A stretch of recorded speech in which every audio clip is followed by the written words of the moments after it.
Good morning, good afternoon, and good evening, dear listeners, from wherever you have tuned into this channel all over the world. You're welcome to Verdict TV. The news updates. 10 things you should know about Peter Obi's final address to the Tribunal. Do welcome once again to this channel, and thank you for tuning in. But please do well to subscribe to this channel by clicking on the subscribe button and also the bell for more updates. To the newest details, carefully listen to the end. 5 months after the February 25, 2023 presidential election, the heat generated by the election is yet to subside as the two major opposition candidates have approached the Presidential Election Petition Tribunal, calling for the nullification of Bola Tinubü's emergence as Nigeria's 16th president.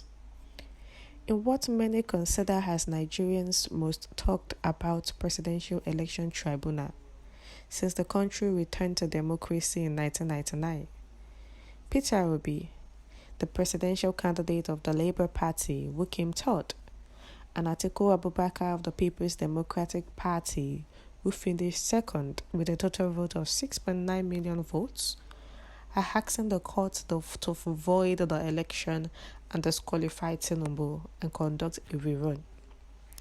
Since 2005, nine Nigerian governors have regained their mandates through the courts after they were rigged out of the poll, despite the legal fireworks that have trailed presidential polls for over 20 years.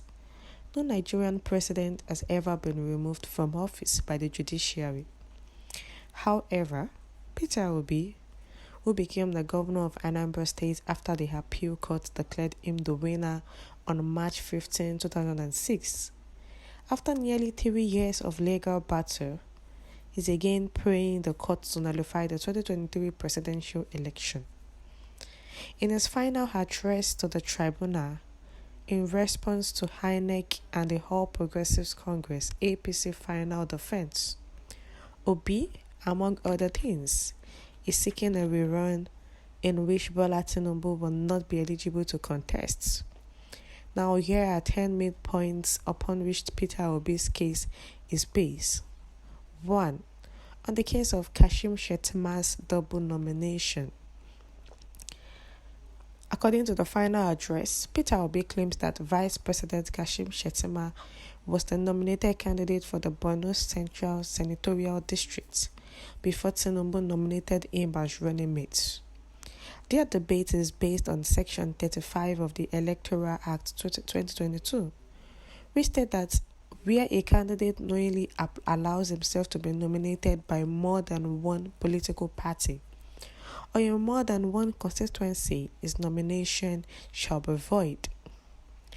Peter Obi argues that the invalid nomination of Shettima as the vice presidential candidate nullified the nomination or election of Bola Tinubü as the presidential candidate within the meaning of the provision of Section 142 of the 1999 Constitution as amended.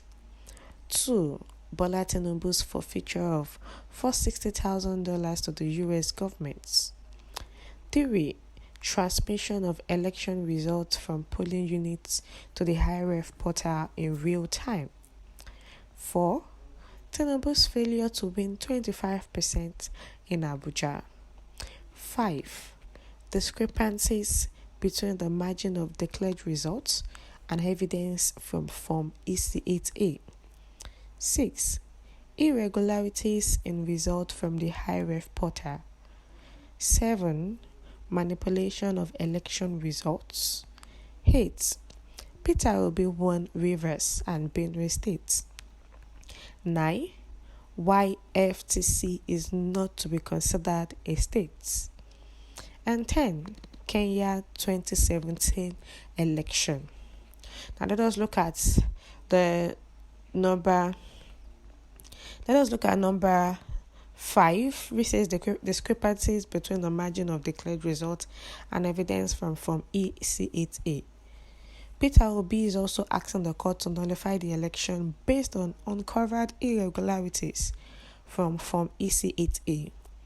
In the evidence brought to the courts, the petitioners claim that the results from 18,088 polling units were blood copies of Form EC8A, which shows that the total number of accredited voters and the number of collected PVCs in those polling units were 2,565,269 and 9,165,191 respectively. But with the results blurred and ineligible to read, the 2.5 million accredited voters in those polling units were far more than the margin Tinubü surpassed Peter Obi in the declared results from those polling units. Hence, the election ought to be nullified or invalidated. The 10 reasons, the 10 things that were listed were the 10 things Peter Obi is standing on. Those are his main points to the tribunal, that the Tinubü is not supposed to be the president based on the fact that he is alleged of $460,000. He's involved in so many things, and also Kashim Shettima was standing on double nomination.